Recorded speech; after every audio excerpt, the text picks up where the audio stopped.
One more quick follow-up video. We increased the idle mixture on the carburetor about 3/4 of a turn. The reason we did that is to try to get rid of that start-off bog. That helped quite a bit. Now we do have the ignition timing set pretty conservative. It might be able to be increased a little bit, but we don't want to detonate the motor. So that's why we need some sea trials on it. It didn't really help with chopping the throttle and the engine stalling when you do a hard chop, but it did help with the acceleration. Also, what I noticed in the last video at the end that I failed to mention is the gimbal bearing sounds like it's making a god awful amount of noise. So this thing's probably got a bad gimbal bearing. Believe it or not, a bad gimbal bearing is going to cause a lot of drag on the drive shaft, and it's going to do some weird shit to the engine. So if you got a bad gimbal bearing, you need to replace it. It is dragging down your motor. It can cause all kinds of funky stuff. And on this one, they don't sell you just the U-joints in the back. If you do need U-joints, you have to buy the whole shaft. I think it's about $500-600, and you just don't want to do that. So drive needs to come off, need a new gimbal bearing, inspect the bellows while you're there. Typically the bearing is bad because the bellows are leaking, so it's just a good idea to change them both at the same time. We're pretty happy with this the way it's going now. And you did decrease the timing initially just a little bit, right? How much do you think you turned it? A degree or two? So we had it initially set at what, about 30, 33? And that's at 3,000 RPMs. So we're probably at about 31 now. That may be pretty conservative.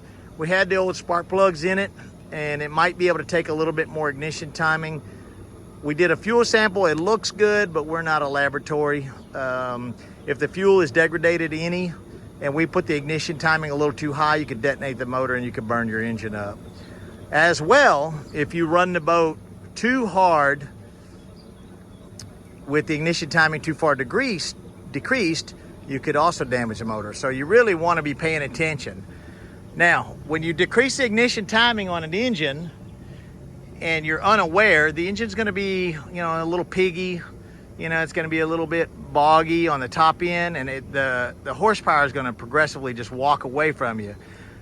It's going to cook the pistons is what it does. And you won't see that. Everybody, when I tell them that, they say, well, it never got hot on the gauge. The gauge never showed it got hot. I didn't say the water temperature was going to get hot. The combustion temperatures are going to get hot. There is no combustion temperature sensor on this engine. Like when you put an engine on a dyno, they'll have exhaust gas temperature sensors in every tube of the header on the dyno because they want to see what's going on inside the cylinder. But when you're in a stock application, you don't have that luxury. So if your exhaust temperatures are coming up too high from decreased timing or lean on fuel or any other reasons, you need to get out of the throttle and get it looked at, to verify. So those are some good things to check when you're out running it. The odds are here that you're probably not going to have any problems at all. But I want you to know that those are the things that we consider and we're looking at, and that's the feedback we need to hear from customers. Just don't take them out and shower down on them all day and then it blows up and you say, hey man, y'all, I just spent thousands of dollars. Now my motor's blown up. Y'all owe me this, y'all owe me that, okay? So just do your due diligence, pay attention, and always you can contact us, text us 24/7. If we don't respond right away, give it a little bit and we will respond.